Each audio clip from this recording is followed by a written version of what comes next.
Good afternoon, students. How is your day going? All good? Okay.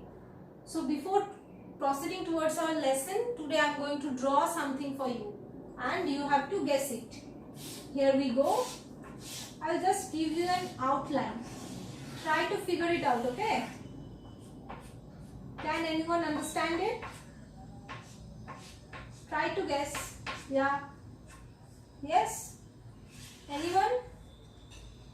Okay, it is a camera. Very good. So I have drawn here a camera, and what do we do with the camera? We click pictures. That means we get photographed. So today we are going to read a poem, and the name of the poem is A Photograph. And this poem is written by Shirley Toulson. So before explaining the poem, I will tell you first about the poet, then give an overview about the poem, and then we will start it, okay? Now, who is Shirley Toulson? This lady, Shirley Toulson, her full name was Kathleen Shirley Toulson, and she was a British author, poet, journalist, and also a local politician. That means we can say that she was multi-talented. And this poem, A Photograph, it was taken from the collection of poems named Talking to the Sun. Talking to the Sun. And this collection of poems was published in 1992. Okay? So all the poems of this collection were basically based on memory, time, family and nature. This poem consists 19 lines and 3 stanzas, and it is written in free verse. Free verse means the poem has no particular rhyme scheme. Okay? Now let's begin the poem. The cardboard shows me how it was when the 2 girl cousins went paddling, each one holding one of my mother's hand, and she, the big girl, some 12 years or so. So let's come to the first word we are introduced. The first word is the cardboard, and it means the photograph. In pre-digital era, photos were actually printed on a thick paper like cardboard, and it can also have another reference. It is saying that the photo was so old and tattered that it was pasted on the cardboard. Now the first line goes like this. The cardboard shows me. Here me means the poet herself. And what is the cardboard showing to the poet? It is showing that the 2 girl cousins went paddling. Paddling means walking in the shallow water. And the 2 girl cousins, we are introduced with the first characters. And they are the 2 girl cousins. In the next few lines, we are introduced with the other character, that is the poet's mother. And we come to know that these 2 girl cousins are holding the poet's mother's hand and they are enjoying their sea holiday. Okay? Another information is given, that is the poet's mother is the eldest among the 3 and she is almost 12 years old. Now let's proceed to the other lines. All 3 stood still to smile through their hair at the uncle with the camera. All 3 stood still. Who are the 3 people? Who are these 3 people? They are the poet's mother and her 2 girl cousins, and they were standing still. Now why they are standing still? Because they are posing for the photograph. If they move here and there, the photo will obviously get hazy. So they were posing for the photograph, holding each other's hand, and they were smiling through their hair. Now what does it mean, smiling? How can a person smile through their hair? So it is nothing but a imagery.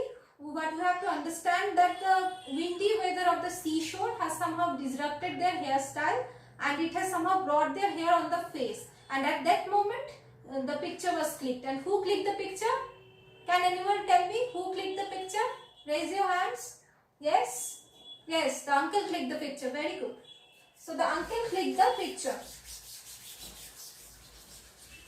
Now let's read the other line, and it goes like this.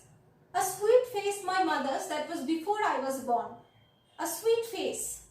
The poet here is appreciating the innocence of her mother's face that is represented through this photograph. What is this innocent face like? See, when we grow up, we lose our innocence because of the harsh life, because of the ups and downs of the life. So the poet feels herself lucky to observe her mother's innocent face through the photograph. Okay. Now comes the most important lines of this stanza, and it goes like this. The sea which appears to have changed less washed their terribly transient feet. The sea here represents Mother Nature, and a sharp contrast is shown through these lines. A contrast between Mother Nature and transient human being.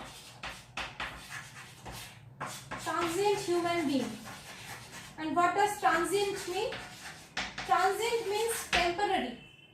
See, if we look closely at the sentence, we can find that the poet has said that the sea has changed less. That means the natural phenomena doesn't change much until and unless we, the human being, actually pollute it, right? Our ancestors have seen the same thing, same sea, same mountain. We are watching the same thing, and hopefully if we are able to keep the world the same, we can give it to our future generation in the same way, right? But human being, the lifespan of human being is not that much, right? We live average 69 years. So we can't watch we have very short span of lifetime. And here the poet has shown the sharp contrast between the Mother Nature and our life. Okay. Another thing is shown here. The last line which tells us the sea has washed their terribly transient feet. Transient means temporary, as I have already said it. Temporary feet. That means it's a hint, probably a hint, that the poet's mother and her two cousins are no more in this world. Probably they are not alive. Now let's come to the poetic device. Let me explain it from the first line. In the first line, what we see that we don't have punctuation mark at the end of the line, and the line continues to the second line.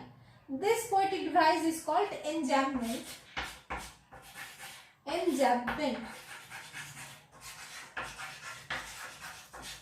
Okay. Another poetic device we get in the last line of this first stanza. Let me write it down, the line for you. Washed their terribly transient feet. Terribly transient feet. Now look carefully. Look at this two words, terribly and transient.